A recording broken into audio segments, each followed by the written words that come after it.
at least introducing Francesco, who is the first speaker. And I'll be available for anything, but I would wait. No, we wait. Okay. We wait. Yeah, we wait sure. still. Yeah. No, I was just saying for when we start. We are not starting yet. Yes. Okay. Maybe I probably don't need the microphone since I have this other one here. But I have this one here, so I can turn this off. I think it's better if you take it, right? Okay.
Okay, so I think we can welcome everyone to this special memorial session, which is entitled Milestones Contributions of Professor Vladimir Kresin. And we have Professor Ivan Bosovic online as co-chair.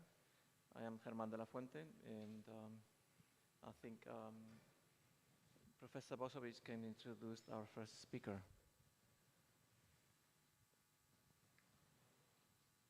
Hi, everyone. According to the program I have, the first speaker is Professor Francesco Tafuri from the University of Naples in Italy. He is very well known in this community for his work on Josephson junctions and superconducting electronics, and way beyond that. Was a friend of late Vladimir Kresin. And I will make this introduction short because this session is not really about us, it's about Vladimir. So Francesco, please. Ivan, thanks so much for the introduction. And, you know, for me, it's a big emotion to start this memorial. First of all, I would like to thank the family to be here.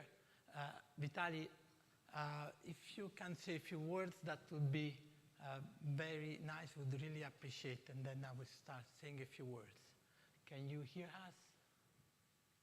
Yeah, can you see and hear me? Good. Can you Yes, hear me? I can see you. All right, well, I'll assume that you can hear me, and I will really say just a couple of words. First of all, I want to really thank Professor Genser for organizing this session. My father has come to this great conference several times, and he really, really enjoyed it. It was only about 8 years ago that there was a special event there to celebrate his 80th birthday. And that was, of course, a much happier occasion than today, but he was very, very happy about that one, and he remembered it for the rest of his life. So I really have to say that he had an especially warm relationship to this community and to this conference and to its organizers. So thank you so much. And I guess the only other part I want to say is that it is really special that the event is taking place at the conference on superconductivity and magnetism. Both of these fields were the ones where he did most of his work. And as a true theoretical physicist, there was nothing more important in his life than science. And his entire life really would not be imaginable without him completely devoted and being aware of and working on and thinking about physics. So it's a really special thing that his colleagues are here to remember him. And once again, thank you all very much. And now I look forward to hearing Francesco. Thank you. Thank you so much, Vitali. So, you know, I will try the presentation.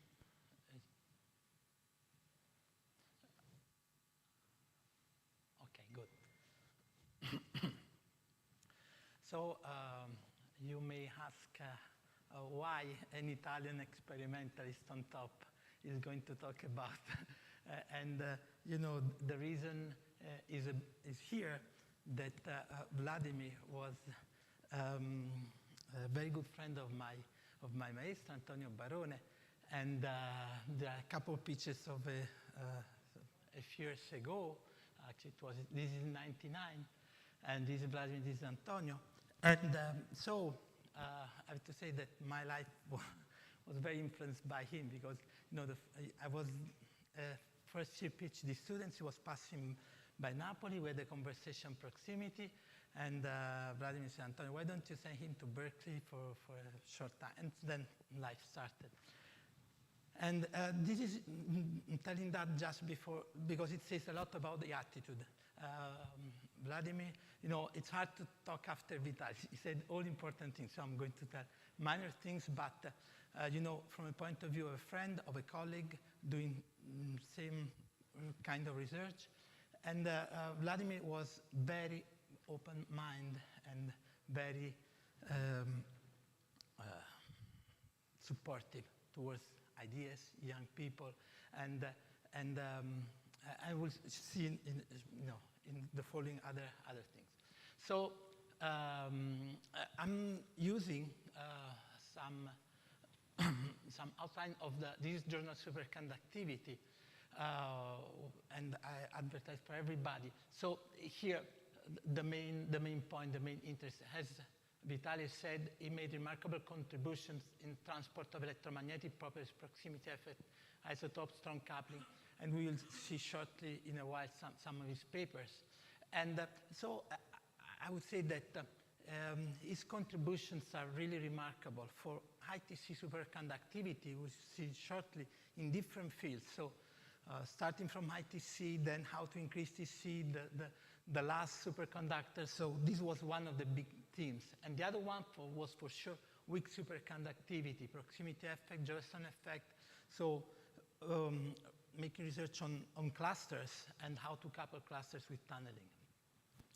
And again, I would stress a lot that even for an experiment, it was very easy to talk to him because he was very deep in experiments.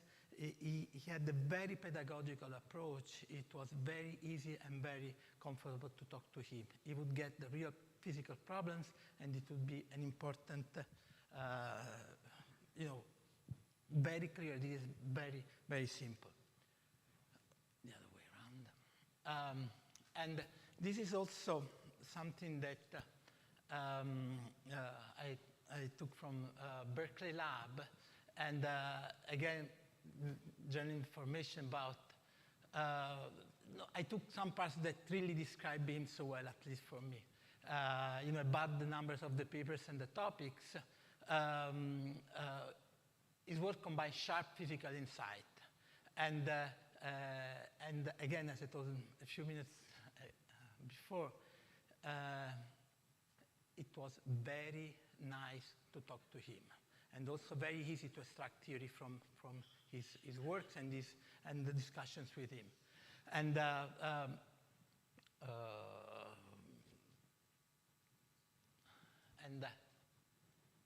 here again we find the main topics, and again I would say that here you see these two big lines about high TC superconductors, so problem of material science, and weak coupling superconductivity. And sometimes they meet, as we see shortly. We meet when you propose to increase TC of nanocluster by tunneling Josephson effect, and really just to mix these two main topics. I collected some of his works for themes. And here, for instance, is about Josephson effect in low-dimensional systems and field effect. This was something where, where I got close to Vladimir in the early times, and Vladimir made remarkable contributions in understanding how proximity effect would work in weak coupling superconductors. And this part, and also the possibility to use superconductors with barriers for field effect. Another remarkable part of work is about electron-phone interaction. This was a big topic of his interest, and this is a review of modern physics where collect all these works and ideas, and with another contribution. This was another big topic. And also remember when I was in Berkeley, it put me to study these kind of problems. Before I was mentioning how, before I talk about tunneling, now strong coupling, And these things start being together in cluster-based superconducting tunneling networks. These are meant to go in the direction of getting high temperature superconductivity. This was one of the main interests of Vladimir from different points of view. Here, through Johnson junctions, and we shortly see how this could work also in another system. I also want to remark the high quality of the collaboration with Yuri Ochinnikov. Was a very strong team, also from Landau Institute background, and they made a lot of gave a lot of very important contributions. And this, now we got to other paths to room temperature superconductivity, pressure and high TC superconducting sulfur hydrates. And again, now you can see a collaboration with Gorkov, again to state his level and the relevance of these studies. This was one of these constant interest. Obviously, this is more recent work, and again, high TC from another perspective. Then, obviously, we have a lot of major contributions. No, again here about what we know ITC cooperates, and again here there are different directions. And I would like to stress how all these papers with different ideas, they are always very, very clear and going into direction of experimentalists. For instance, here, there was such a careful pedagogical way of looking at high TC properties from a theory point of view, and comparing real parameters, something that experimentalists could use as a comparison. And obviously, I've touched some of his highlights, and from my point of view, there are these two clear lines that also Vitali, reminded at the beginning. Obviously, these are clear to me because they are closer to my domain of research and my expertise. And Vladimir, as we said before, was a very important member of the community. And this novel superconductivity is some kind of key book. This was related to the conference in '87 in San Francisco. I was not even, but I heard for years about this conference, by the way, after discovery of ITC materials, and Vladimir was the main organizers and was putting community together to discuss and to make progress. And again, other books, this is the cover and this is the program, and still now the papers which are in this book are so inspiring and so long, they reach the far future, and it's a wonderful collection of papers of top people. And Vladimir, as I told you before, has this immense capability of communicating science at even with brutal experimenters. And this book, I think it's wonderful in explaining superconductivity from very fundamental point of view. Then maybe you can correct me. This I understood, I didn't know before. I didn't realize that was originally made in Russian and then translated later in English. And from Vladimir's history, that I referred to Berkeley connection and to journal superconductivity, where some little parts of his life are described. When he was in Russia before moving to the States, he was very careful about this pedagogical part, and so this is some kind of proof. And then there is more advanced and later production about superconducting state. And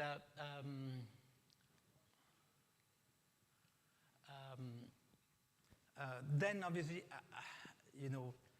all of us remember his very precious presence at conferences, seminars, and And, he was one of the promoters of the community. And also these conferences that I will show a picture, and this is also confirmed by another amazing work he did for Journal of Superconductivity and Novel Magnetism. As Vitaly recalled, there were two big passions that were put in a journal. And this, I would say, is a very nice journal that is open, to encourage research everywhere. And this, really, it contributed to keep it in the forefront of the field and organize a lot of special issues and topics. And Vladimir, obviously, I tried to summarize some of the main of the highlights in line of research. Obviously, for us, was a friend with an infectious love for music, opera, theater, art, literature, and he set high standards for science, art, honesty, and friendship. All these, they are all words that describe him, and lived his life meeting these standards with passion, integrity, and humor. That really are very well words that really, to him, passion, integrity, humor, a great person, and a friend forever.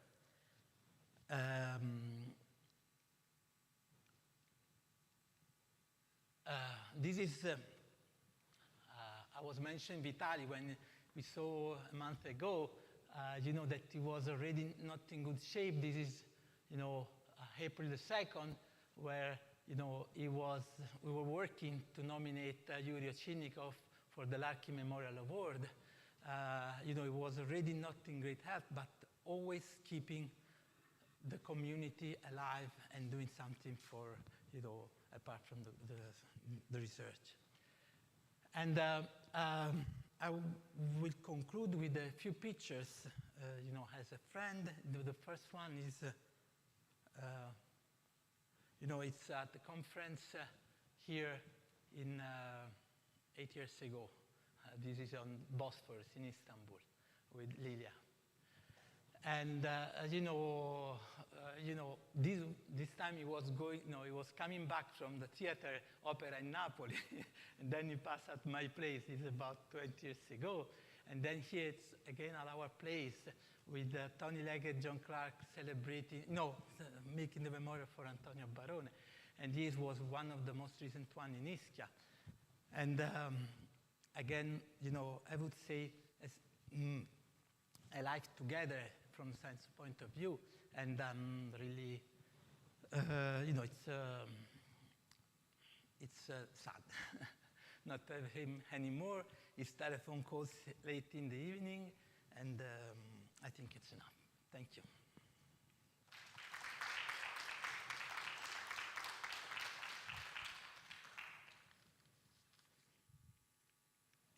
Thank you, Francesco. I think we can go on to the next speaker, who will be Professor Antonio Bianconi, the Rome International Center for Material Science. And he will talk about Professor Vladimir Kresin, key contributions in stripes physics.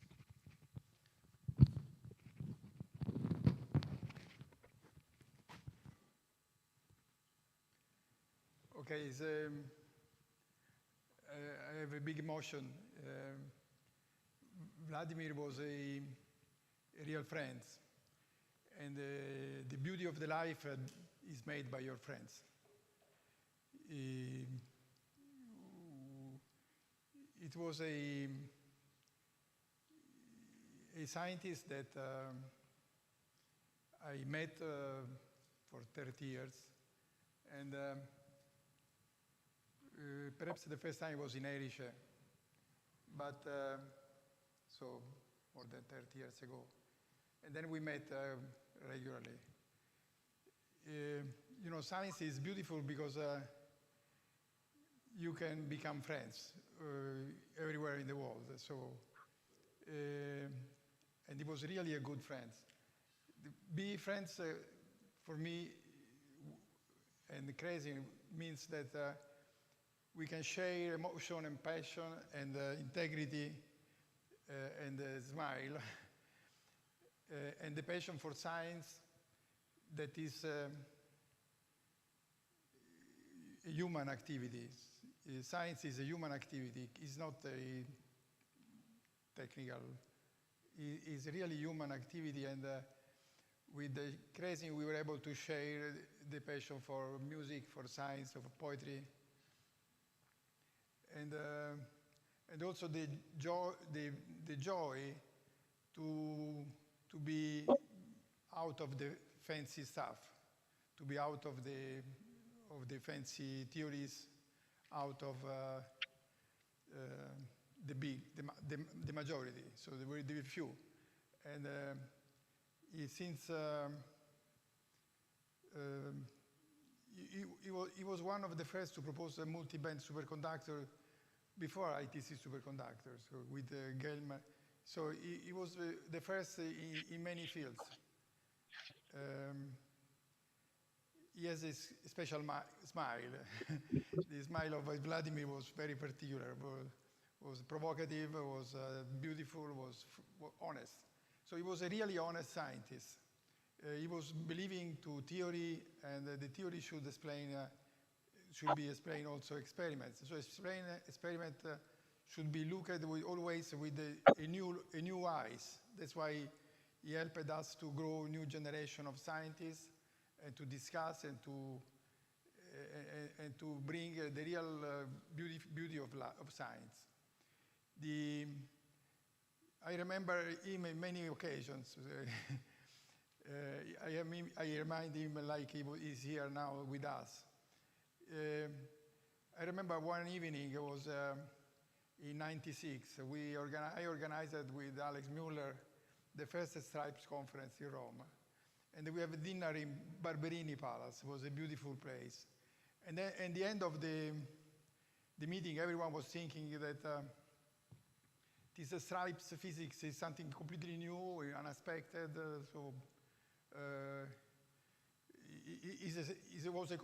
He came up from the phase separation meeting of Alex Mueller. But then the idea that there was some topological pattern typical of these materials was a collective discovery of a group, including Gorkov, Kresin, Mueller. And then at the end of the dinner, Vladimir came to my place and said, Antonio, you have to keep this conference in Rome, and you will be the only chairman to take it out of the fancy stuff and continue to be honest in science and to bring new ideas. And then it became a very, very, so I was quite reluctant. I am not a good politician. And he said, no, you have to do that in Rome regularly. And I will host all the proceedings in Journal of Superconductivity. And we had for 30 years for the conference Stripes, they were all published in the proceeding were published in Journal of Superconductivity. And I shared with him also the passion to select the paper. And we were always in agreement, so there was never discussions. Because he was honest. And to be honest is the most important quality of a scientist. And open mind. So he came to Rome, he was my guest. We went together with Tafuri in Ischia. It's a big loss, so okay, I'm a little bit emotional. It was one of the biggest scientists. I put him like Gorkov. Gorkov was his friend also, because also Gorkov was the same type of human. He liked the science as a culture. And Gorkov also was a painter. And he was very happy when we gave the gold medal for Gorkov that didn't get the Nobel Prize. He was one of the pushed to give him the Fano gold medal. Okay, so I am happy to share with you the friendship with Vladimir. He will be always with us. Thank you. Thank you very much, Professor Bianconi. And now the next talk will be by Professor Davor Pabuna from EPFL on the personality of Professor Vladimir Kresin.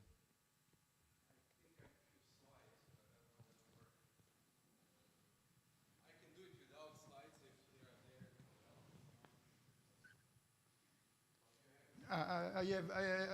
No. Well,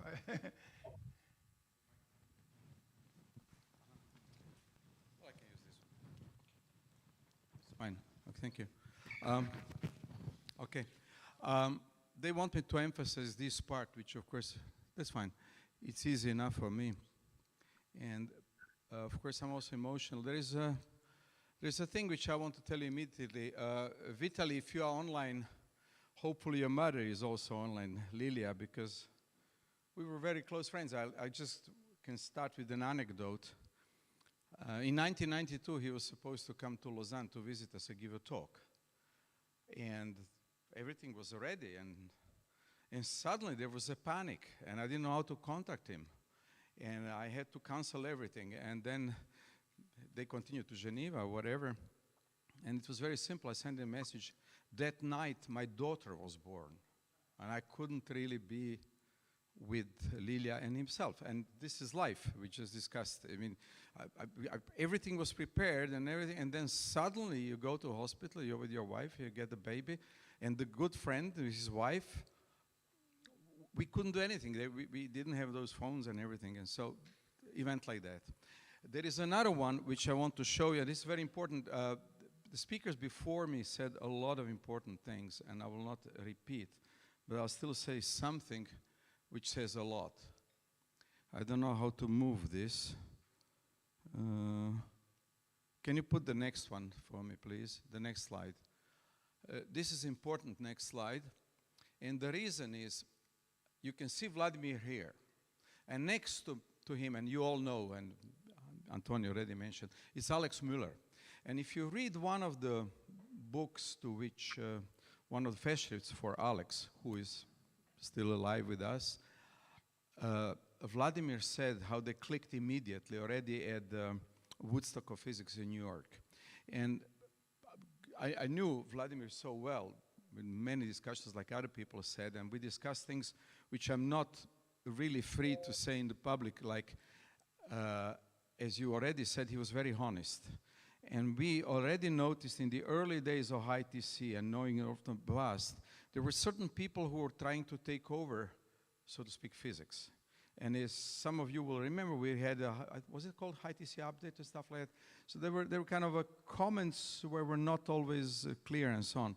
And Vladimir tried to get this truth. And we kind of had a lot of fights among people in the community, as Antonio Bianconi said.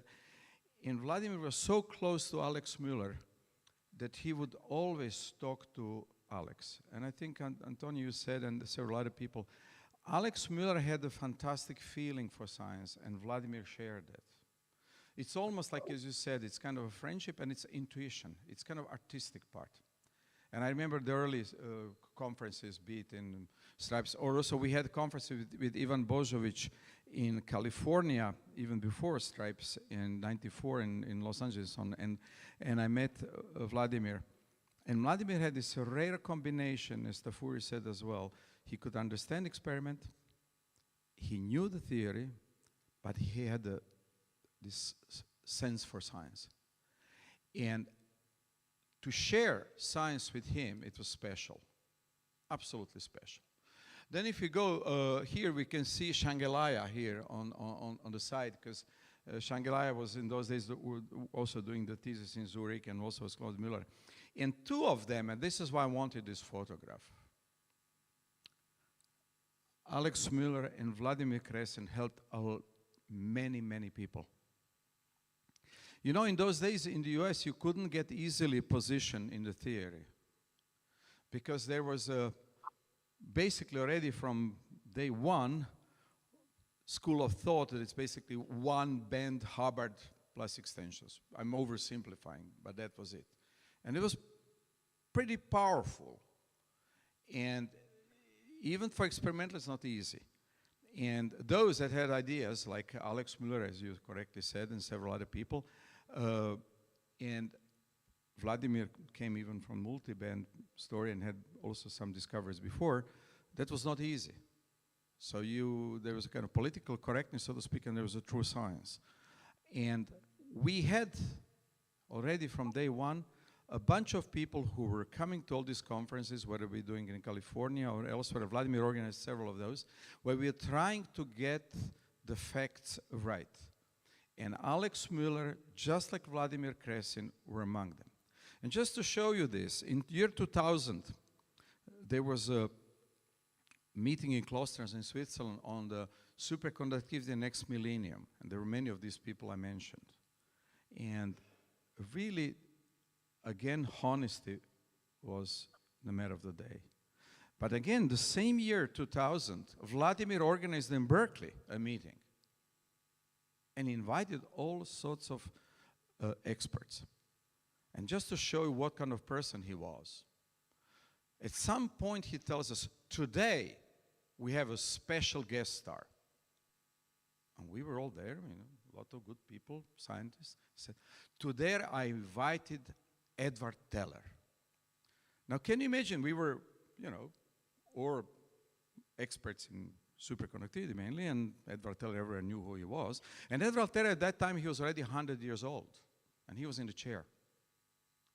And Vladimir liked to organize a meeting like that, and he said to Teller, they might ask you some tough questions. And Edward Teller told to all of us, like in the chair, he was moving, he said to us, like we were on the same level because he was sitting in a chair, Edward Teller tells to all of us, he said, you guys can ask me any question you want in physics.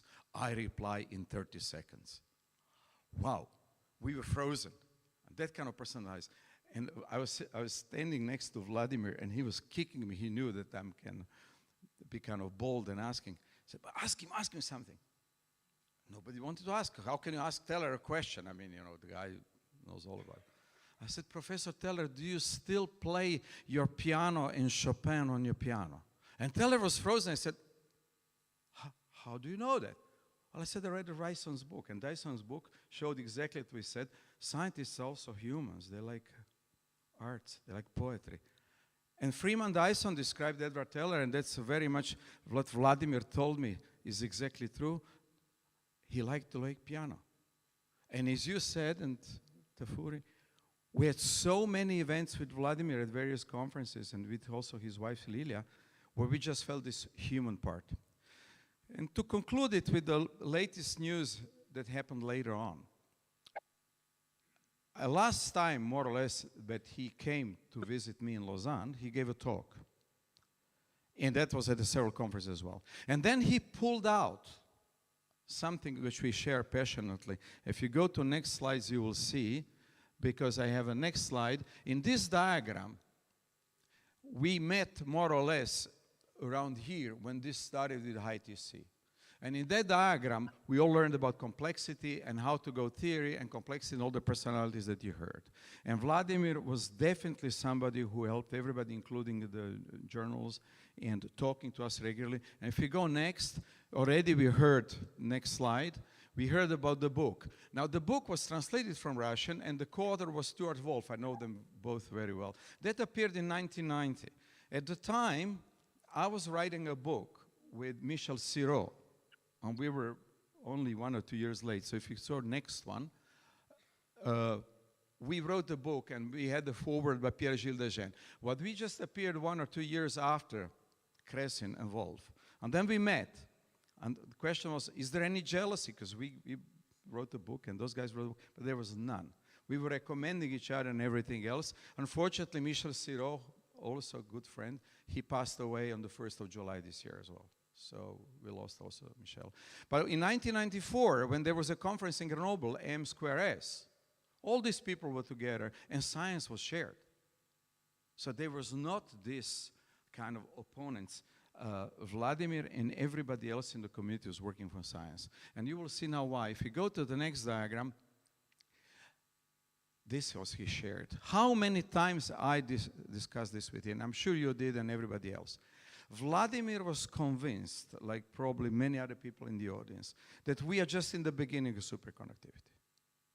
That macroscopic quantum phenomena, and actually Tony Leggett said to me the same. I'm teaching more than 30 years of quantum fluids. This is not finished. This is why I'm also at these conferences. I'm sure Vladimir would have been very happy to be with us.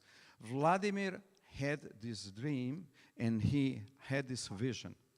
And he tried to convince everybody in discussions, how can we go higher in materials? How can we understand the theory better? And how can we keep this human element, which we all share? And for example, Ivan Božović, who's one of our chairs, very often they discuss how to do artificially made materials, and then even came to the clusters, for example. There were several other things. And with that dream, I think we should pursue the dreams of Vladimir Kresen, because he's a dear friend, and I miss him like the rest of you. Thank you.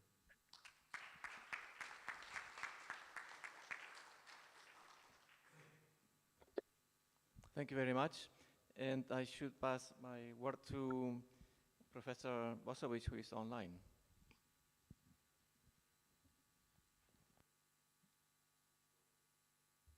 Hi, everyone. I think we should now open the floor to anyone in audience who would like to say something.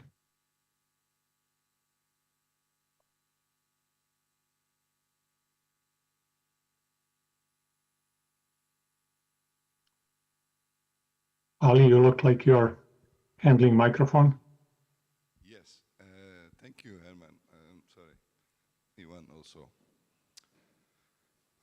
I have been working with Vladimir on the journal, and first time I met via email in 2010. Then we continued our friendship.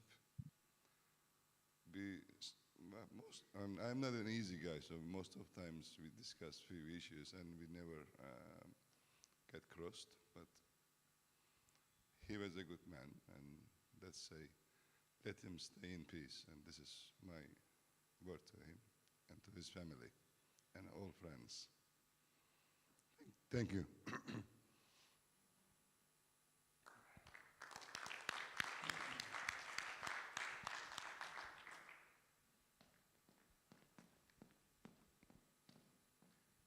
Anyone else who would like to say something? Well, it's not much to add. When I was still, say, a kid, he was a well-known, world-known physicist. And well, looking at his name at the book, I could never imagine that I will meet him like a real living person and will be talking to him. And when we've met, indeed, I have almost nothing to add. What was absolutely striking is his friendliness and his goodwill. And well, at this time, when he approached me, actually it was I think, Ali, it was in one of your conferences. And he approached me. At that time, together with Carla and Christina, we wrote one of our first paper about this gauge theory of the superconductor insulated transition. To say that it was met with disbelief, it's not quite correct. It was not just noticed, so to say, despite the fact that it seemed to explain from the beginning to the end the whole story of superconductor insulated transition. I don't know how did he learn about it, actually, to tell the truth. We were invited to present this our paper to this memorial workshop, not memorial, sorry, but to workshop to celebrate the Nobel Prize of Kosterlitz, Staulis, and Haldane. They wanted to have this our paper to this book, which was a great honor for us. And then, of course, okay, Vladimir approached me, and he said that he knows about this our work. I don't know how did he, okay, actually got it, and that he would like to publish it with some changes, of course, compared to this book in his journal. Well, it was so absolutely striking and like, okay, goodwill, and it was seen immediately that he used to be absolutely remarkable person. And well, made the strongest impression on me. Well, we were meeting just, okay, shortly after that.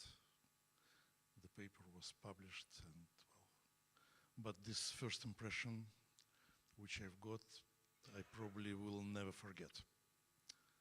Okay, thank you. And okay, and good memory to the people like him.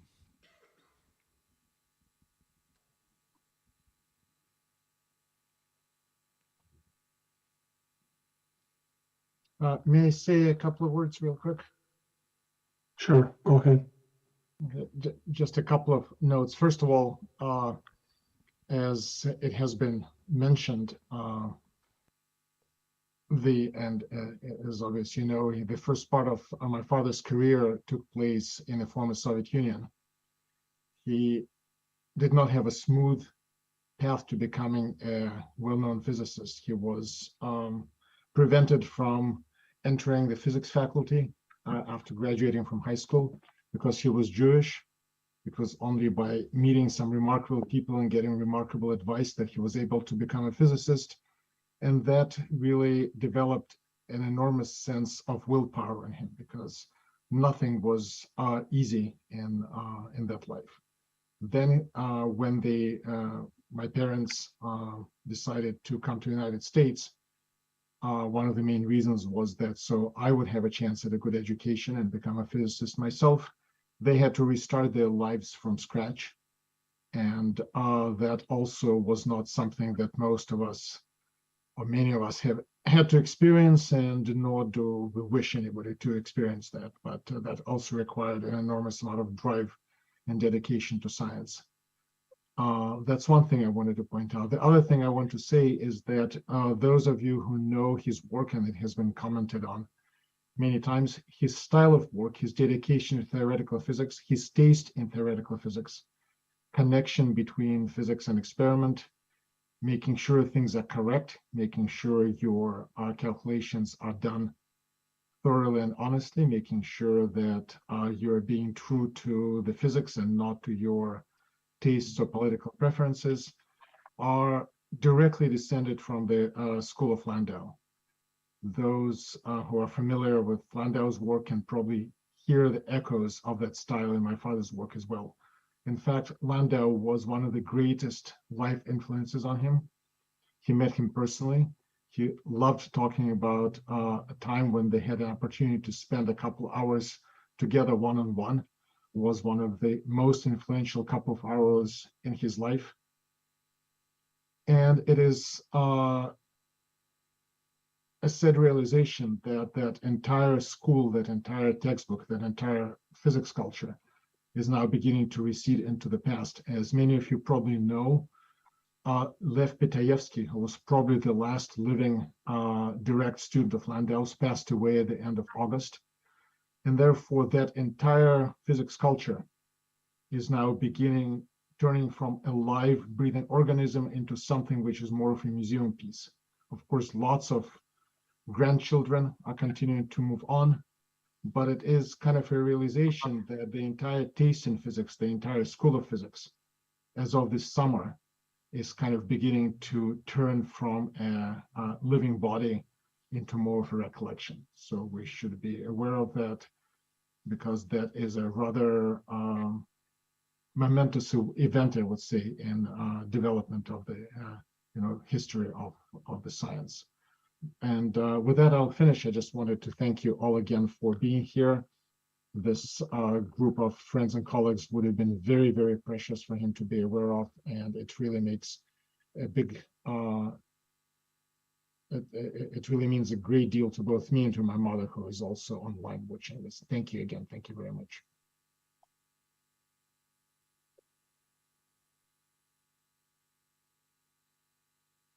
Okay, maybe at this point I would like to add a few comments on my own.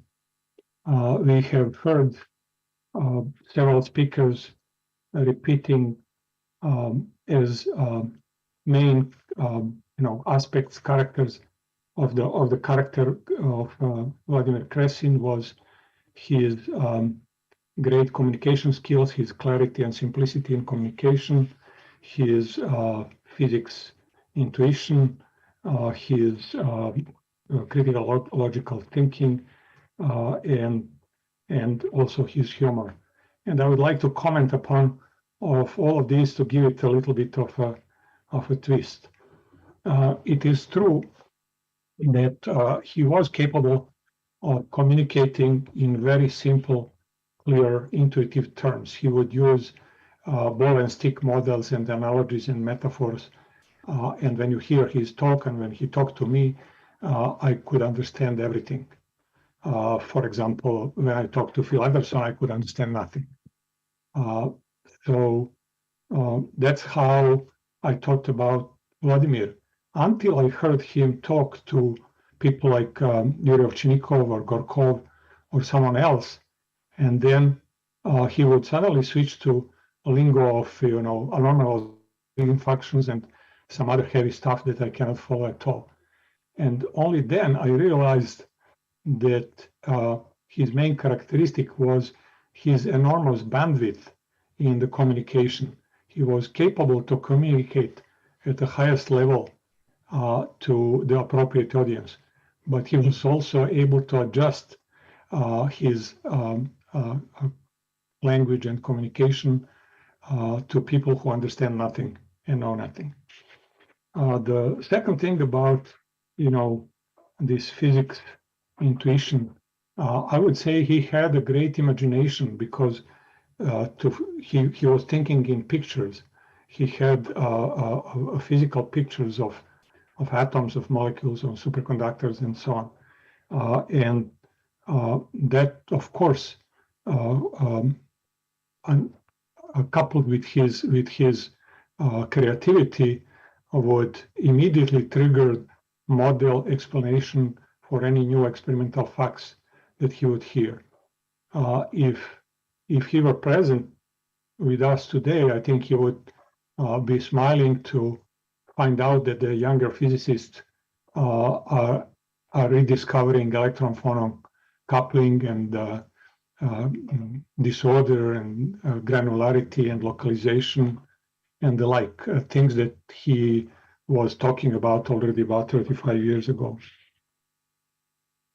Then about his critical thinking. He was a prolific reader. He read everything that was published about high-TC, also as the editor of Journal of Superconductivity. So he knew all the experiments and theoretical papers. He would read them quickly, and he was extremely fast to detect any logical leaps and mistakes, the assumptions that are made explicitly or implicitly, but they were actually in conflict with other experiments. And that's, where his humor would kick in. So typically he would comment with just in one-liner, or that some of which I remember, and these were devastating.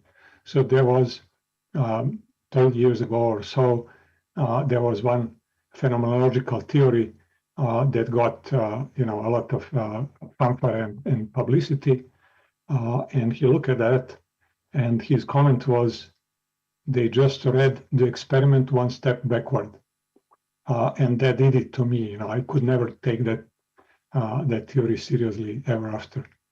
There was another occasion when I got excited about some insight and was talking to Vladimir, Hans Moravec, and Yuri Ovchinnikov. I think it was the longest seminar I ever gave, like 4 or 5 hours seminar. And what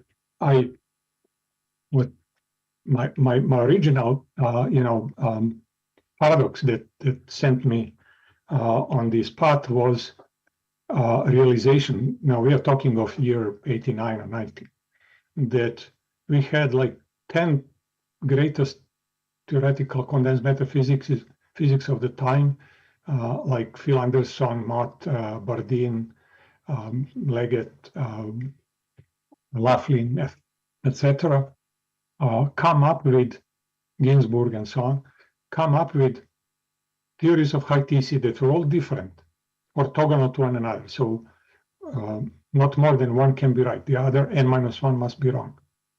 But they were all claiming that they agree with all the key experimental data, which included the anomalous normal state property like strange metal things, linear rho versus T, infrared absorption, Raman, and so on that I was mentioning. Now, I was saying, how is it possible? You know, these people are giants. They know what they're talking about. The consequences, the conclusion follow from their premises.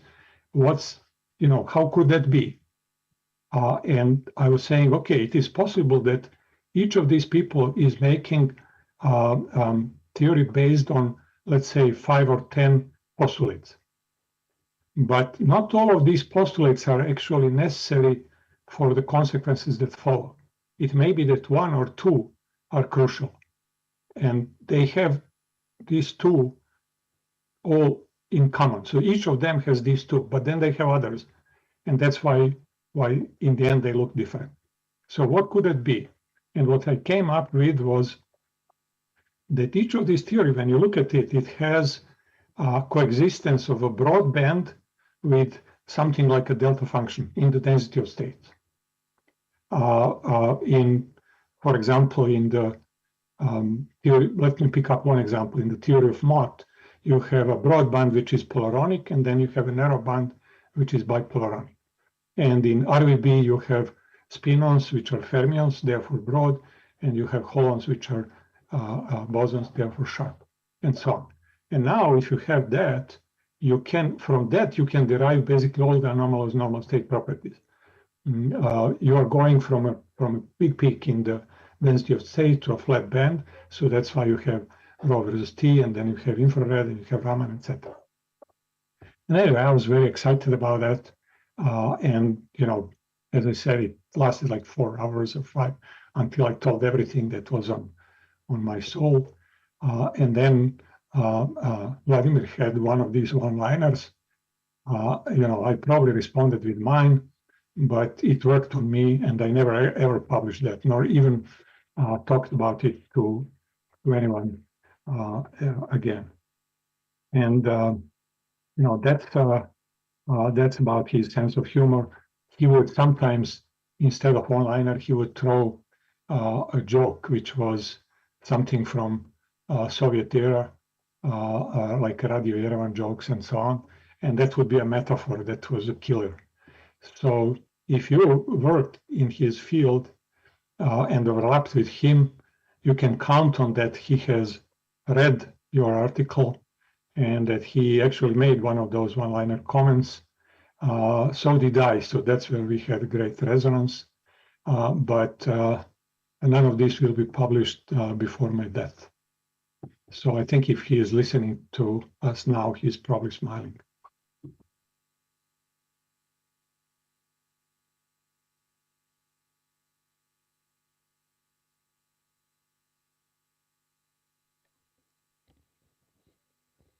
So I think, Ivan, we can finalize this now.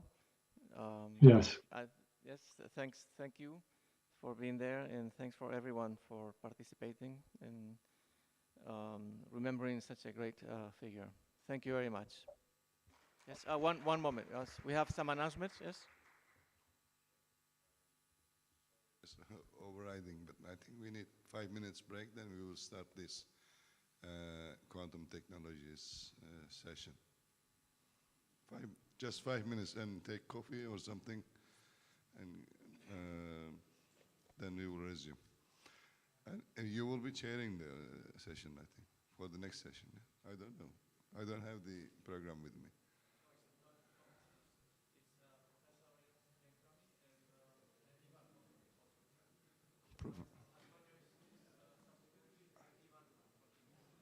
Sorry.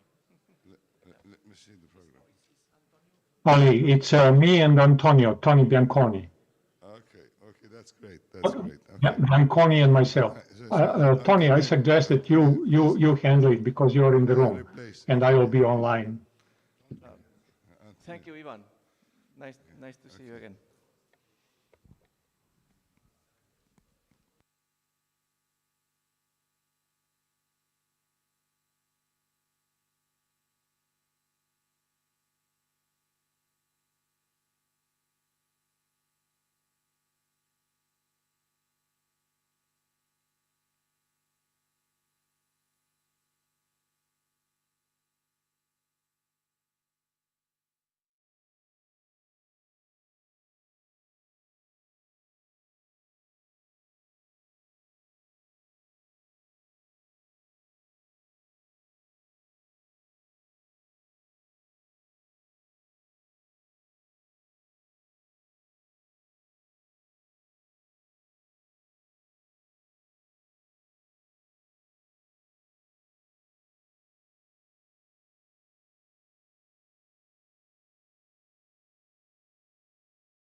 So I'm very pleased to chair this session.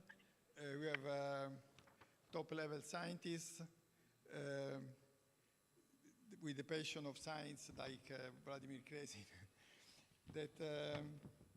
So I will start asking José Latorre of Center of Quantum Technology in Singapore to speak about advances in quantum technology. So it's the heart of this meeting.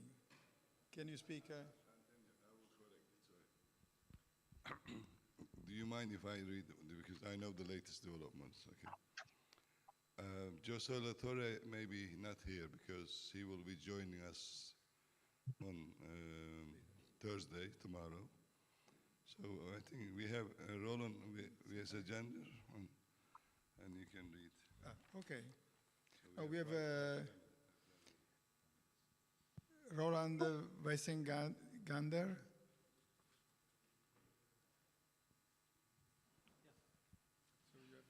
I have my own microphone. Thank you very much, Chairman.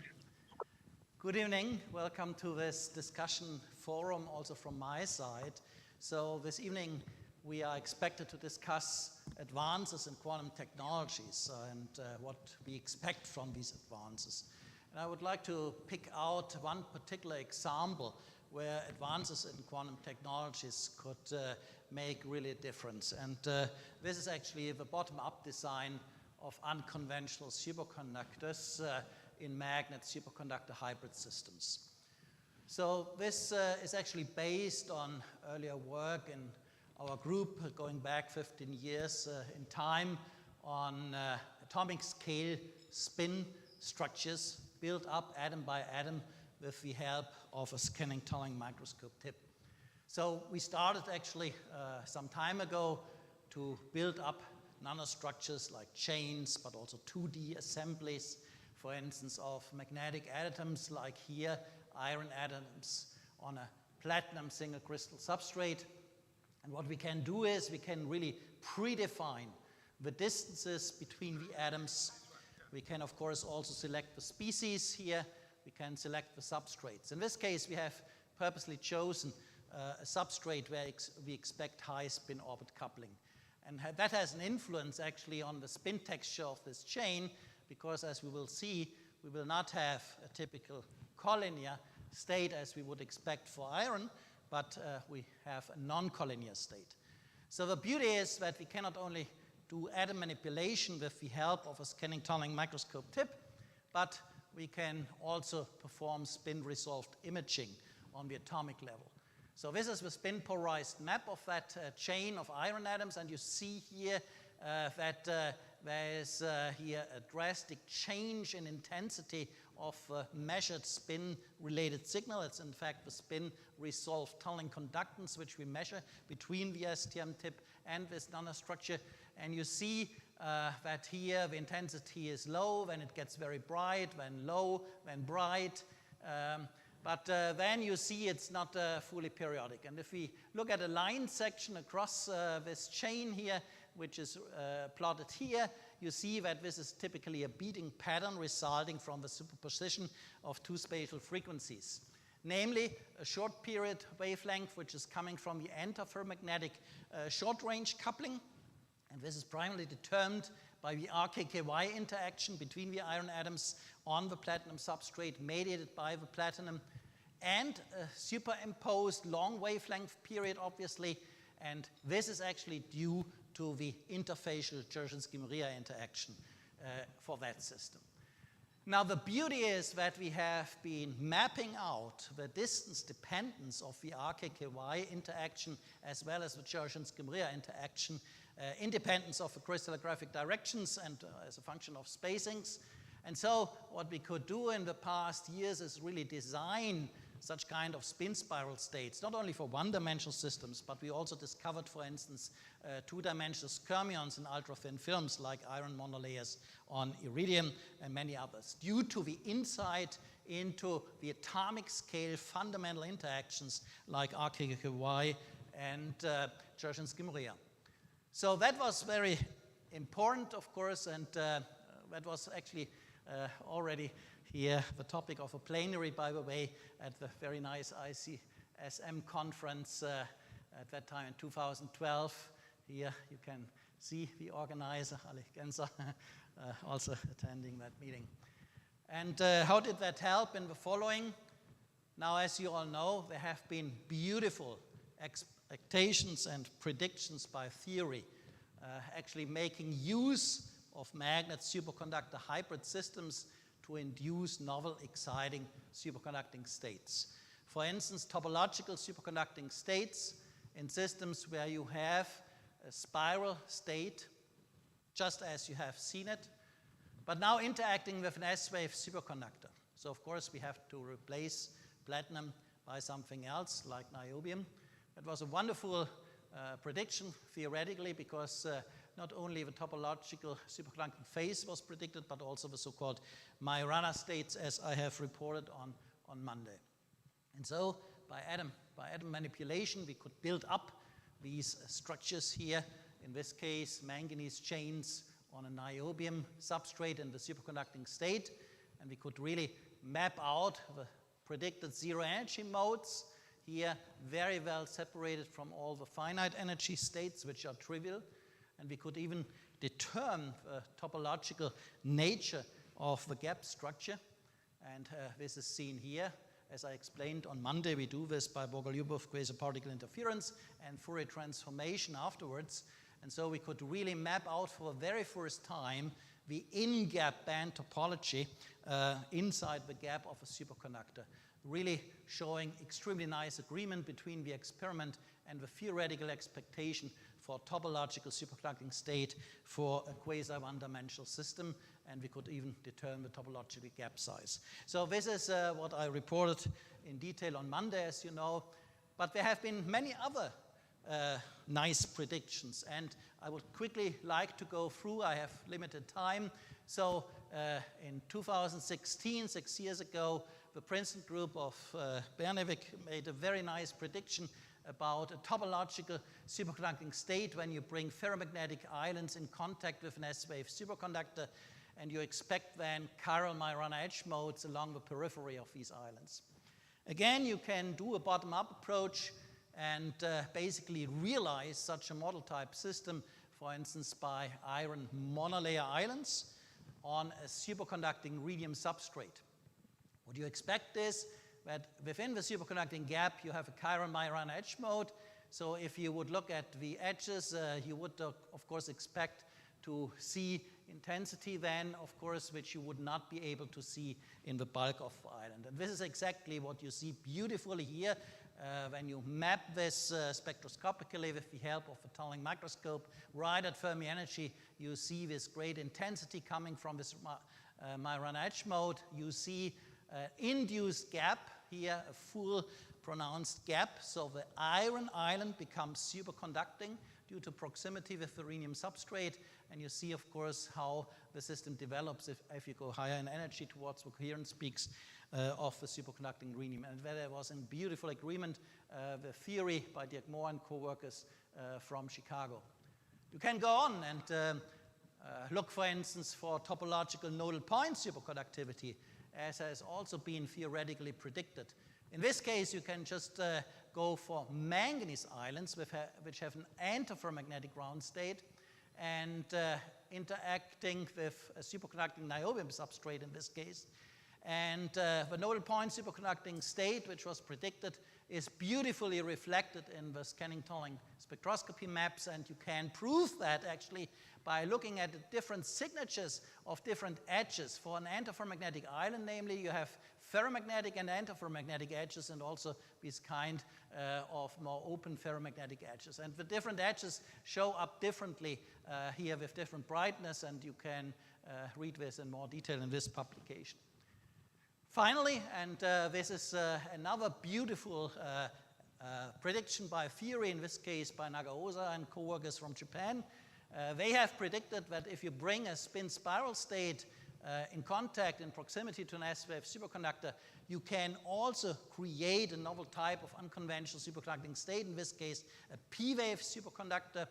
And again, this system has been realized now also experimentally by one of my PhD students here. In this case, iron monolayer actually was grown on a superconducting tantalum substrate. Again, of course, it's clear why you have to go from niobium to tantalum, because tantalum offers higher spin-orbit coupling, so you increase the interfacial DMI, and this leads then to non-collinear ground states, not collinear ferromagnetic states as you would expect for iron, but really these spin spiral states. So here in the spin polarized STM image, you can beautifully see these spirals with a period of 6 nanometers interacting with the superconducting tantalum substrate. So again, a very nice further example of a bottom-up approach. Now this is my final slide. What are the future perspectives? So we are really looking forward now to bottom-up design of something like a high TC superconductor, maybe not yet at the beginning at room temperature, but in a quasi two-dimensional magnet superconductor hybrid systems. So the idea is not to start with very complex materials where the physics might be very complex to describe, but really to have something like a minimal experimental model system and a minimal theoretical model to catch the basic physics of, say, such kind of high TC superconductor. So one example of promising model systems would be, for instance, a two-dimensional magnetic layer with antiferromagnetic spin fluctuations, which we can observe experimentally, proximatized on top of a BCS superconducting substrate. This is one of the model systems we are working on. So as I said, there are needs now for minimal theoretical models describing possible enhancements of BCS superconductivity by non-electron phonon mechanisms. The beauty is, as I showed you, these days, for any model type Hamiltonian, we can experimentally realize this from the bottom up, from individual atoms. So the accuracy now for condensed matter systems is exactly the same as for quantum optics. You all know that quantum optical systems, of course, have been used for quantum simulation already for quite some time now. But of course, quantum optical systems are different from condensed matter systems. But now we have the same kind of precision. We can really realize any kind of model Hamiltonian, as you have seen by the Kitaev model Hamiltonian, which we can realize now experimentally. So there are really great perspectives, I would say, for theory-guided quantum materials design due to all these advances in quantum technologies and especially in atomic scale technologies, which is what I wanted to say. Thank you very much.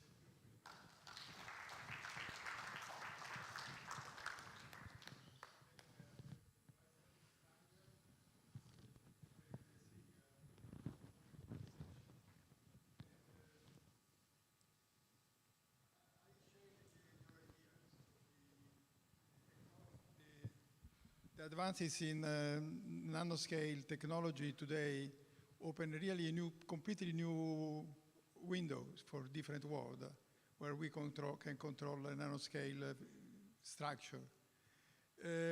This was an idea of, I think today was reminded by Teller. Teller wrote a paper in '87, said IPCO that should have a nanostructure, very particular one. And this is the trick for ITC superconductivity, but nobody was, but the majority, not nobody, I was very interested, but the majority of scientists took another direction. So now we continue this very interesting symposium with Jacopo Santamaria. Can you speak and you present? Okay. Can I use a microphone? Yeah, okay. Yeah, it's more simple because we try also to, you can interact and make the discussion. It's an open symposium. Okay. So, and also try to connect with the other speakers.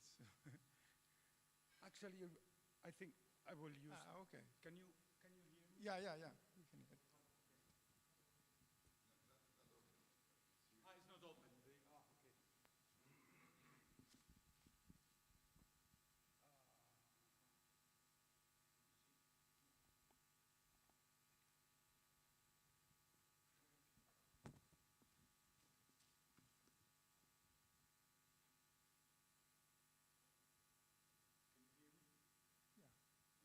Yeah. Okay.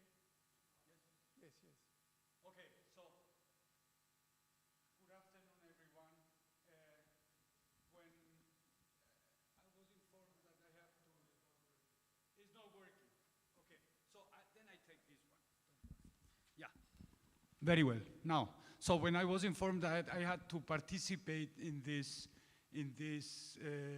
panel discussion, I was thinking in the ways to connect my discussion here, my presentation, with my talk, which was on Josephson junctions, right? Which is, it would be an obvious thing to do when one tries to speak about quantum technologies, right?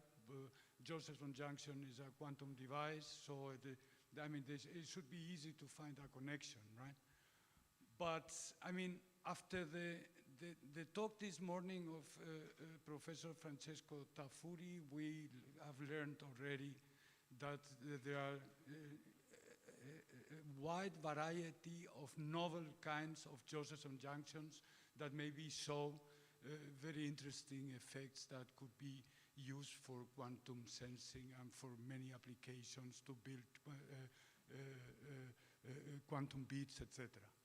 So probably I wouldn't be able to add anything useful, right?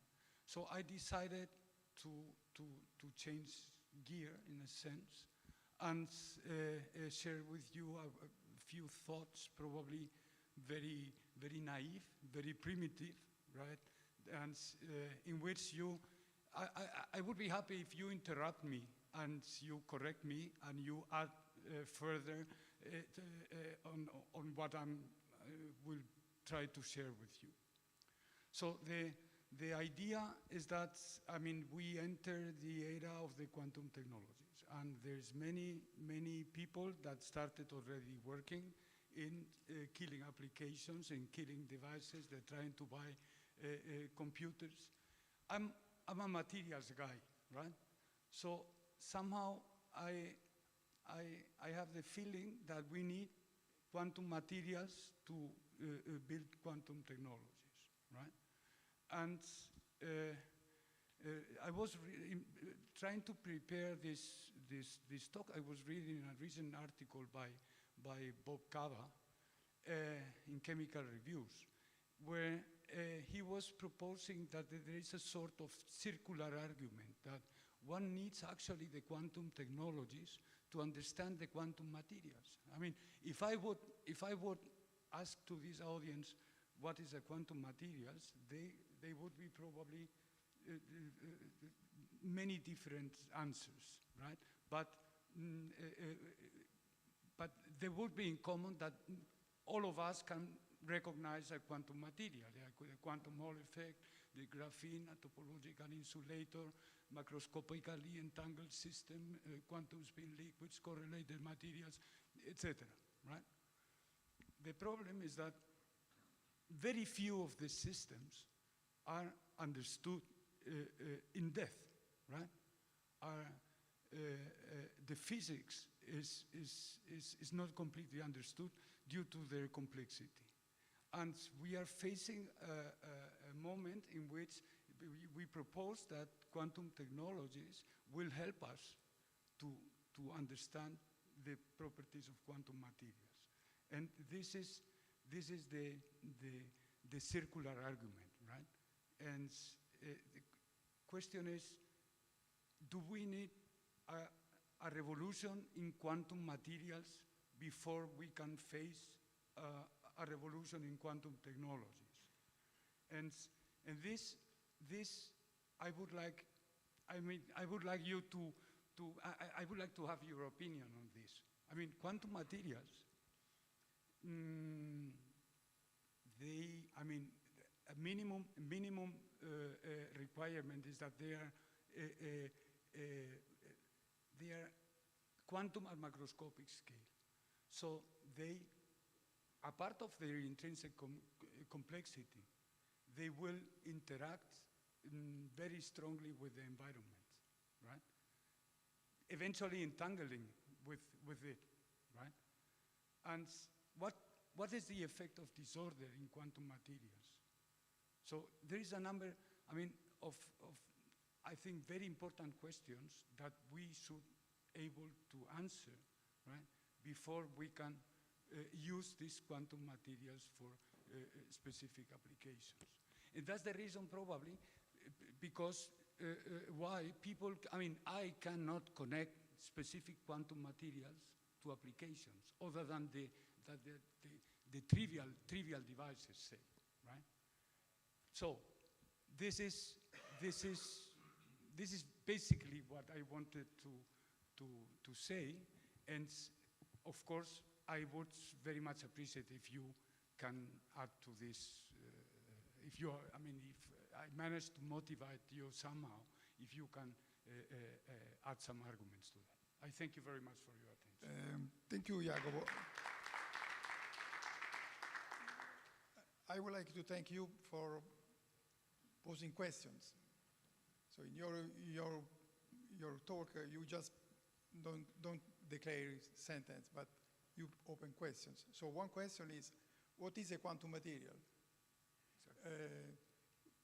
Quantum technology, we know, they go to very nanoscale size, like you presented in the previous talk. So I think we will continue the discussion. Thank you for opening the new questions. Thank you. Now, Thomas Hopper. Yes, I also like to give. Okay, sure. Take the microphone from Jacopo and come here. Okay, let me take the microphone. I also like to contribute to this session about quantum technologies, and I may have a very different viewpoint to this in comparison to a lot of the participants of the conference, because they are coming from fundamental science, from research. This is also my background, but since about 10 years, I'm managing a company. I have about 120 people, and our mission is to transfer results from scientific projects into industrial applications. So our customers are very innovative companies which are looking for new solutions.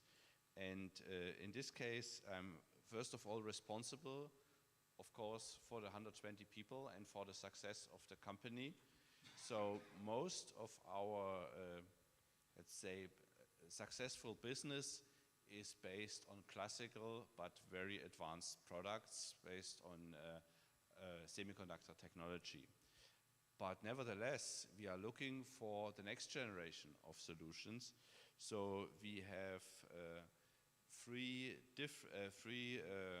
current activities which are based on quantum technologies, and we're also looking for those who have the potential to go to applications soon, because this is something which will be also very encouraging for young researchers, but also encouraging maybe for funding agencies to see that their money is going into some real products. So that's why I'm not addressing maybe some very advanced nanomaterials or things like this, but I will tell you the three different fields we are working on. So one is the quantum-based gravimeter. It's a sensor to detect holes or modes under the ground, and it's working in a quantum regime because the ratio of mass and spring constant is already in a quantum regime. And this was proposed about 10 years ago by a British group, and they showed maybe 2 by 2 meter table solution to build this on an optical table. And nobody was thinking this can be turned into a practical sensor. So our solution now is 2 by 2 centimeter, and we have the first 150 orders for this system from the German government to investigate the soil for new developed areas. And the second application field is based on diamond NV centers. I think this is a very popular field at the moment, but the question is what you build with it. We're also building a magnetic field sensor, but I don't want to point out it's very sensitive or very, let's say, high precision. This is all possible. People wrote papers about this, but so our sensor has one unique feature, And this is this behavior of the magnetic field versus the fluorescence modulation, and you have one feature which always occurs at the same field. So that's the reason why you can use it as a calibration-free sensor in applications. And the most attractive application which we have is at the moment smart meters.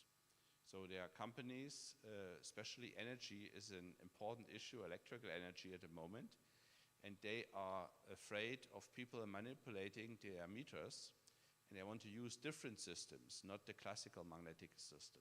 They say this diamond-based magnetic field sensor has two features. First, it has this calibration-free operation, and second, it is physically much, much more complicated than the other system. It's based on some light, some optical detector, and so on. It's not so easy to manipulate. So we also have the first 1,500 orders for this sensor. So it goes into real applications. And the third one is based on solid-state circuits, so superconducting electronics is something I also gave a presentation on it.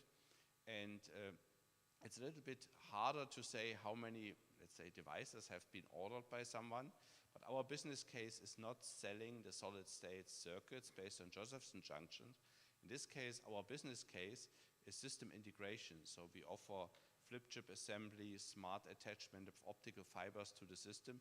So it's very, let's say, classical, but very dedicated assembly and packaging for quantum systems. And I like to end this contribution with maybe two goals or two motivations I like to address maybe on one side to leaders of groups and also to PhD students. I think the future of the world is not steered by politicians. We need engineers and scientists, so we need to motivate young people to go into engineering and science. Quantum technology is a very attractive field to motivate them. And then when we have more and more, at the moment there's a strong demand. We need people, I would immediately hire people if I had, but we need to motivate the young people to go into this field. And I remember 20 years ago, they said, oh, no nuclear power. So a lot of physics students say, okay, what should I do now? So this motivation is important, but also we need to find applications for quantum technology which are maybe addressable in 2 or 3 years by first applications. Because otherwise we risk that we have, after this huge increase of funding right now, we have a valley after that, and we cannot show some success. So thank you. Thank you very much for, I think, the mission to grow new generation in quantum technology and quantum science, I think, is our mission. So, and thank you very much for your work you are doing. Now we have another contribution from Joanna Skiba from United Kingdom. You can come.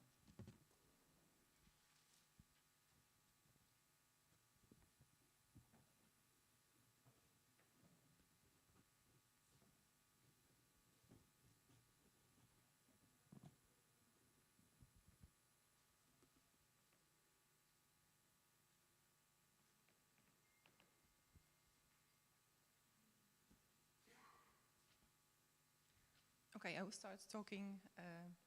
Yeah. Brilliant. And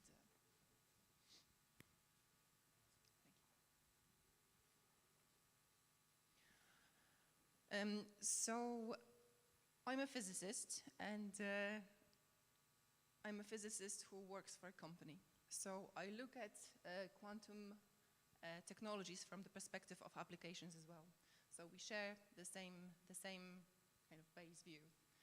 And my speciality is quantum emitters. So what I want to achieve in my work is to build a device that will have its application in quantum network systems.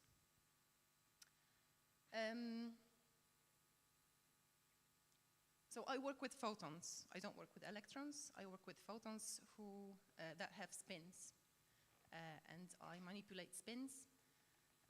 Of those photons, basically I want to achieve my quantum based on entanglement of the photons. But first of all, I have to actually produce those photons. And I have to produce those photons on demand. And in order to do this, the very basic element for me is the material.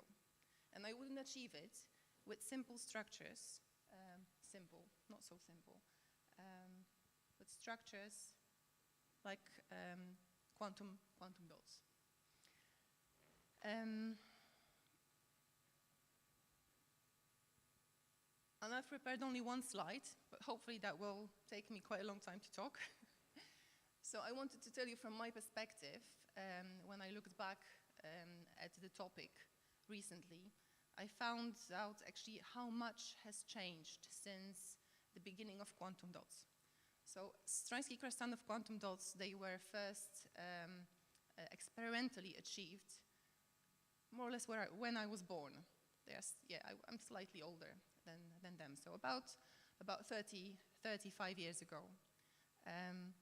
And first of all, actually, people started showing those spectra of ensembles of quantum dots.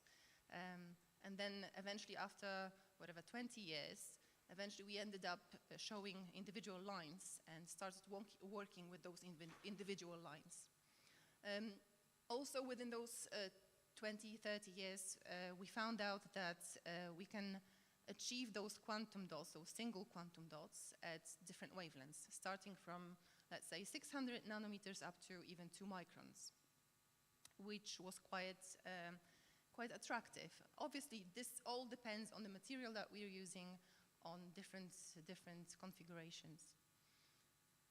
But there were always challenges. We wanted to control the density of those quantum dots in order to address those single individual quantum dots. But we knew at the same time, once we managed to do this with one particular system of quantum dots, that they present to be very amazing single photon and entangled photon sources.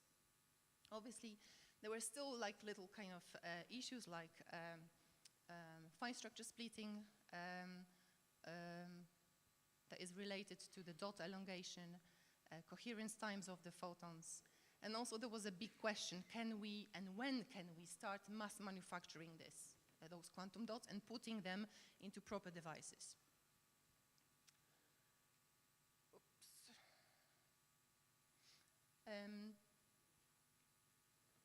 Then also,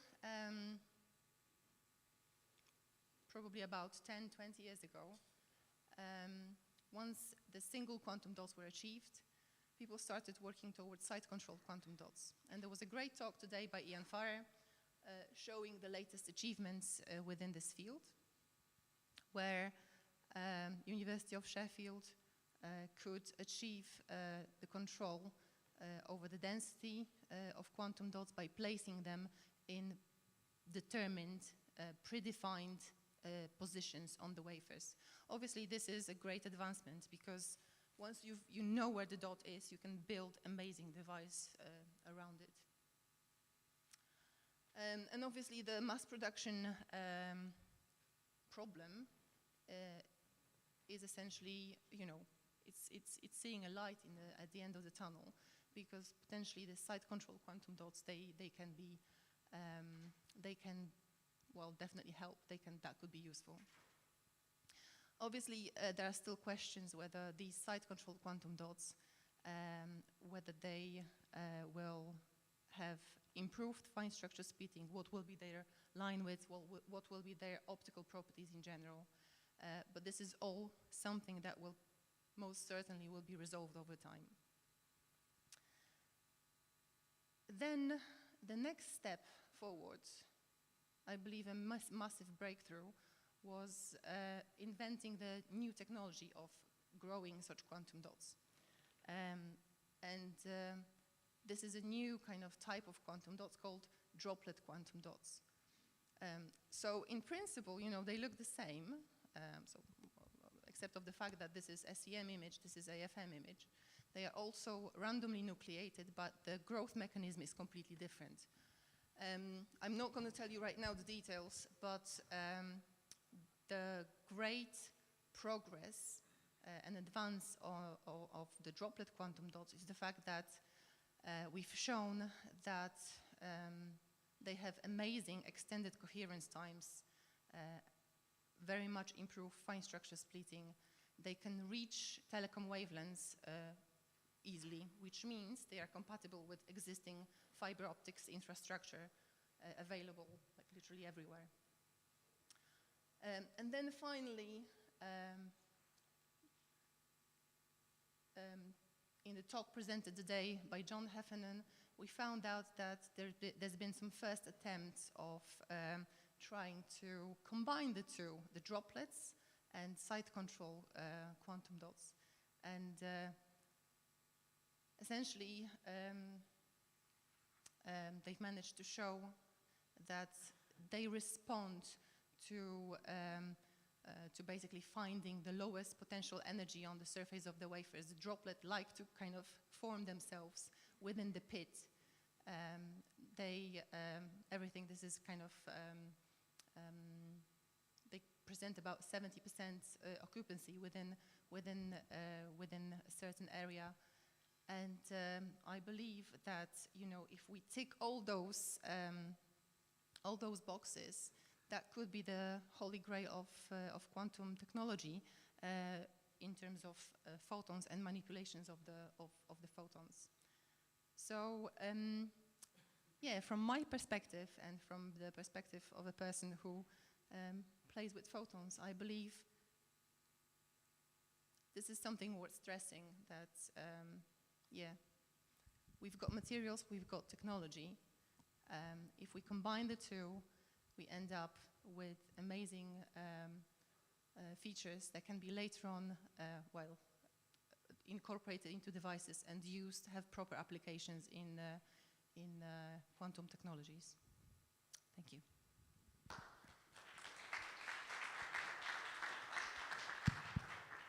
Thank you, Joanna. I think it is really quantum physics. I've been pleased this morning to follow your session. It was very beautiful, yeah, very, very, very stimulating. And I would like to connect your talk with your previous speakers.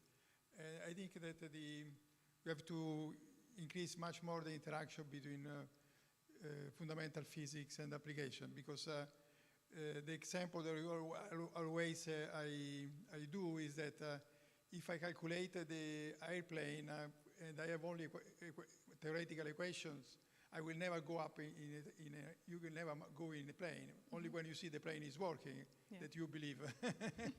So I think technology is fundamental for realization of the impact of science for the community. So because we scientists, we like to do science, but we have also to produce device for the community, and the joint contact of fundamental theory, fundamental physics, and application should be really work a lot. We should do even much more what we do. So thank you for your talk, Joanna. Yes, exactly. It's I think, for me, it all kind of starts with application. If you have an idea, I mean, my approach to it, just try it. Mm-hmm. Try it. Yeah. If it works, if it has a chance, slightest chance to work, you can always actually improve it by adding some simulations and, you know, improving certain parameters. But yeah, just get your hands dirty and yes, I agree completely with you. Yeah, and get the feeling first of all. I know. Thanks. So now we have next speaker. That is Valerie Vinokur. And now we go to quantum theory.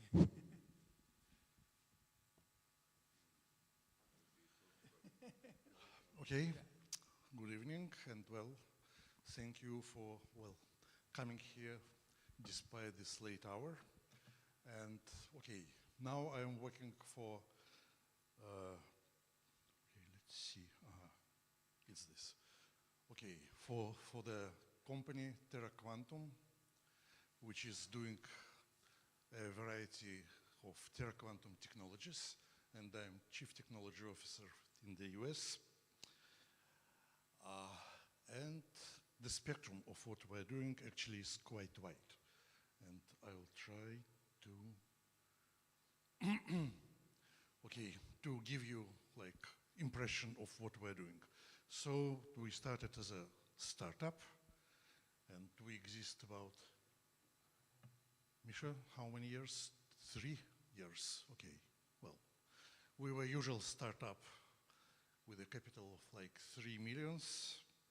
Now we raised to 90, and the amount of people working for our company increased accordingly. And what we're doing, one of our directions is quantum computing and security, and then we have, as we call it conditionally, 3 pillars. One is quantum algorithms. It's here. And we developed new hybrid quantum algorithms manifesting enhanced speed and combining most advanced quantum and classical methods of computations, and capable of solving the problems which were considered to be most hard, like problems of optimization for finance and science. And we have like, okay, another our representative, Michael Perlstein here, who can tell you much more detail about this pillar. Then we have quantum computing. We are utilizing, and we work together with QMware, and we have hybrid quantum cloud. And basically what we're doing, we develop hybrid structures. And we also develop our own quantum processing units with the unique, again, our development hybrid architectures. And then another pillar of this computation and security is quantum communications, new protocols and encryption libraries, which actually, and with this, about this I'll tell maybe in a little bit more detail. We promise complete 100% secure storage and communication of the data over large distances, absolutely unavailable to anybody else. Okay, so this is like one of the examples. So we have optimization problems, and this shows how well we're, let's say, proceeding with this. We have machine learning. Actually, one of our directions is machine learning and artificial intelligence. And again, this is, okay, shows advance of our technologies which we use. And we have, and one of the things we are doing, we are capable of solving linear algebra and nonlinear differential equations in the volume which was absolutely unavailable before. And again, this comparison shows how well we are doing. As I said, we interact with this QMware hybrid quantum cloud, and we also develop hardware. So one of these hardwares is ferroelectric-based field effect transistors. This was actually the main content of my talk, so I just mention it. And another thing which we're doing is we develop new superconducting qubits, which we believe will be able to work at elevated temperature. So quantum computers which we have now work at very low temperatures, so it's great, but it will be even better if we will be able to work, let's say, at 10 Kelvin instead of 10 millikelvin. And this, okay, and this is one of our directions. And okay, this is how we work with the client. Actually, we have clients, and we offer to them access to everything what we are doing. It's just the list of what we are doing and to what we offer them an access. And what the thing at which I would like to, let's say, stop with a little bit more detail, this is, okay, quantum encryption and this secure quantum communication.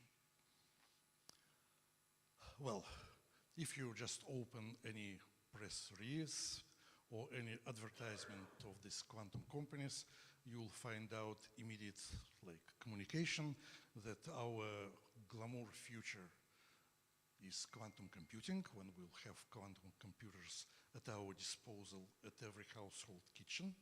And this is absolutely great, but then there is a negative side of this glamour future, which means that these quantum computers will be able to break down any, let's say, encryption, any ciphering, and they're so powerful that there is no protection against them. And what we're saying, that we develop the 100% protection against this quantum, hypothetical quantum computer break-in. And not enough. What we can do, we can provide the safe communication over global distances, which is again not available to anybody, I believe. Well, beautiful picture. Well, we cannot wind 3 times around the globe, but we can do it 1 time. Well, it's just artistic. This is artistic enhancement, but just to be more convincing. And basically, it was mentioned pretty well that it's good to have fundamental physics, connection of fundamental physics and applications. And this is exactly and this is exactly how our Terra Quantum started. One of the most fundamental problems, let's say, in life and in physics is the origin of irreversibility. Because we know that all the laws of physics and all the laws of nature are invariant with respect to change of the sign of the time. But if we can change the sign of the time and nothing happens to these fundamental laws, then the question immediately appears why we are aging, but nobody could see, well, except for science fiction movies, of course, why we only age, but nobody saw us getting younger. Small contradiction. The key how to solve this problem was, the guess was done by 2 great people, Landau and von Neumann, independently about 100 years ago. And the solution comes from, indeed, quantum mechanics. And we wrote a paper, which was pure abstract paper explaining where irreversibility appears in our life. Since it was beautiful theoretical paper, always, of course, it's a question whether we can test our beautiful theories in experiment, and it was done. And how can it be done? Since we knew the algorithm by which universe can only age, if we know this algorithm, then we have to be able to turn it around and make things younger. And this actually was done. This was, we found a system, controlled quantum system, which we could evolve back in time, and we did it. This was covered in New York Times and other, let's say, media.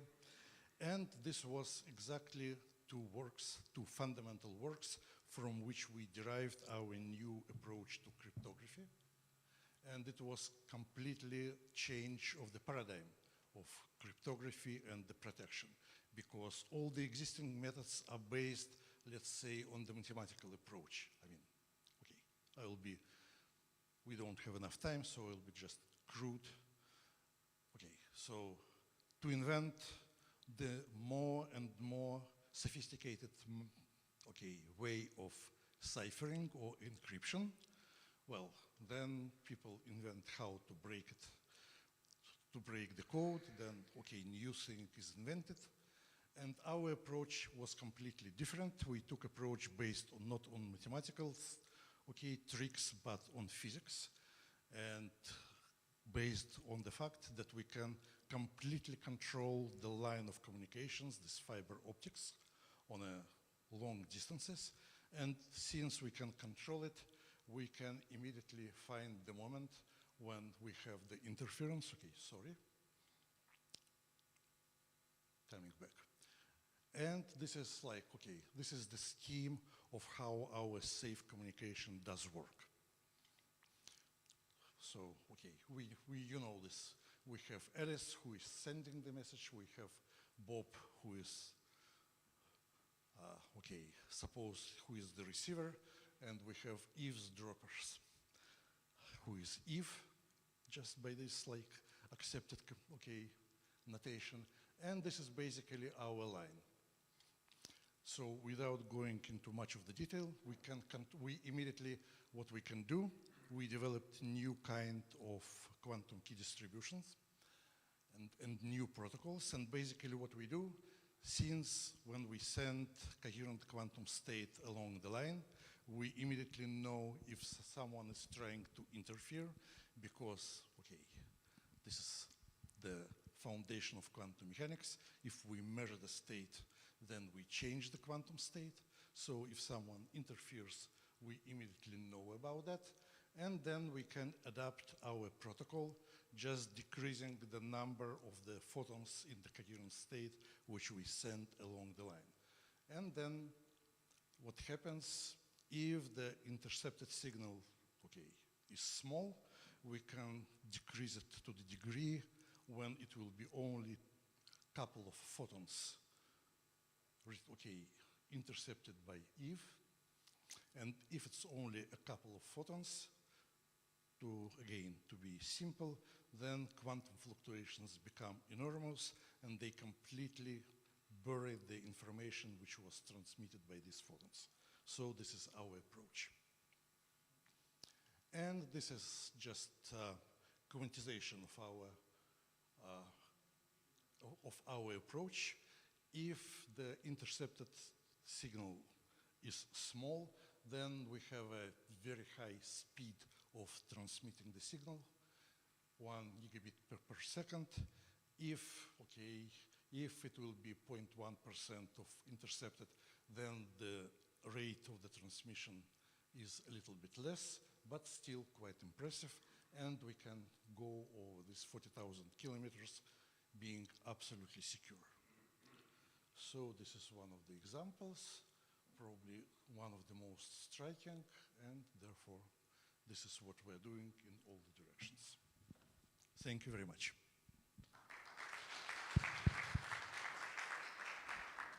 Thank you, Valerie, for such a fantastic perspectives.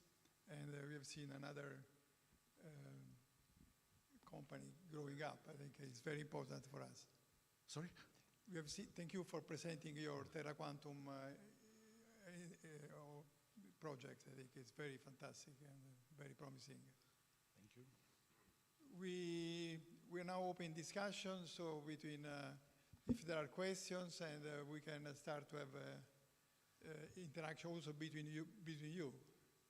So also you can ask questions to your colleagues in the panel. Or you have some questions?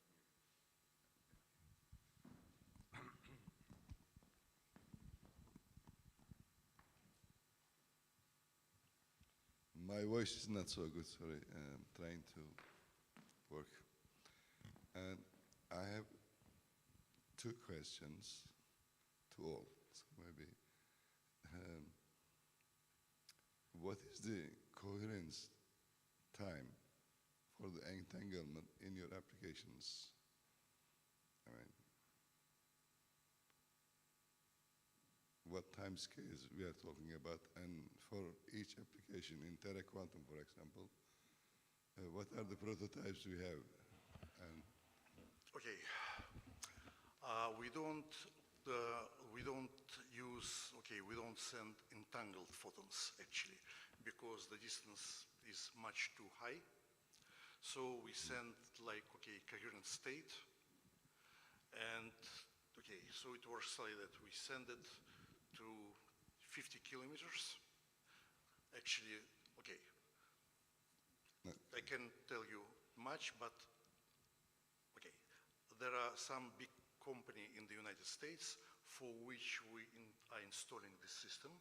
So we were successful to install it like for, let's say, their local campus, so to say. And now we're establishing this network in the United States. And it works like that. We send the signal over about 50 kilometers distance, coherent state.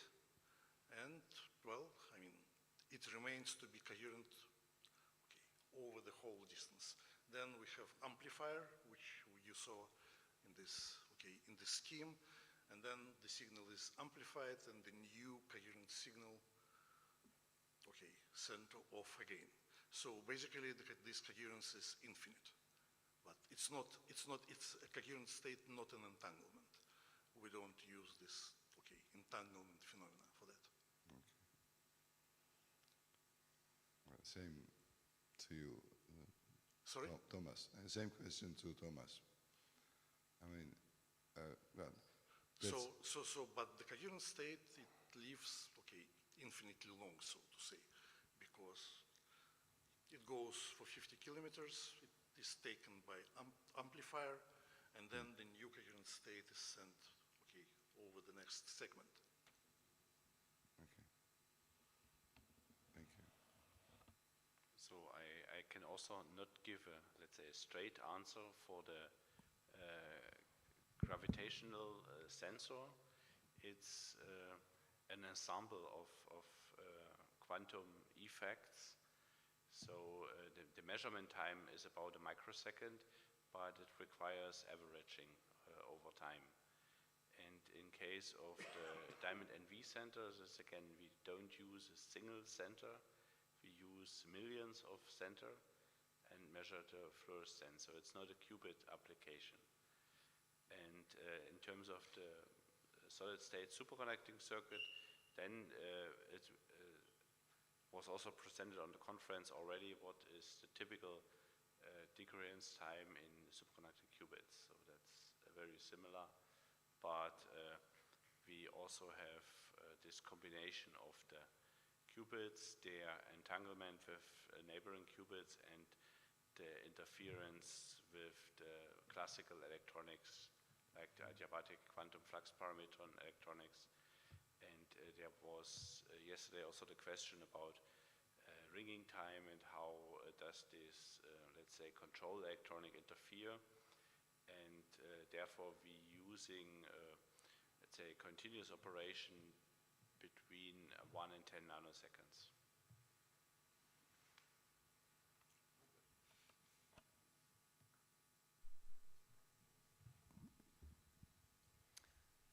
Okay, so for our applications, we are limited by the detector's jitter. And we need our quantum dots to have coherence times at least 100 picoseconds. This is fairly, well, this is quite difficult to achieve with standard SK quantum dots. But with droplet epitaxy and droplet quantum dots, we were able to multiply that by a factor of 3, 4, 5.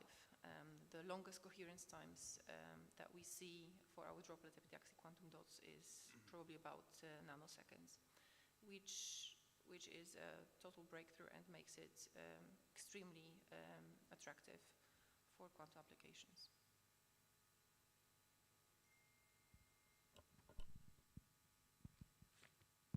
There are some questions from the audience.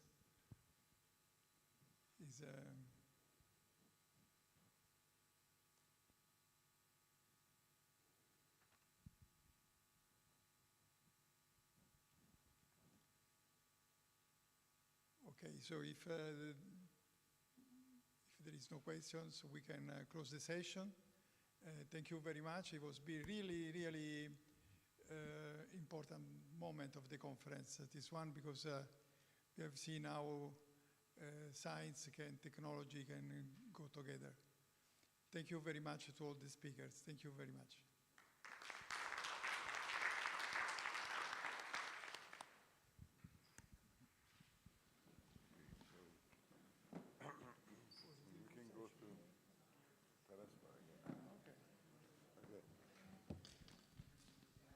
I think we can repeat the last night. We can go to Terrace Bar again. Okay. Where are we? Here. Or we can go to Terrace Bar again. We can go to drinking Terrace Bar.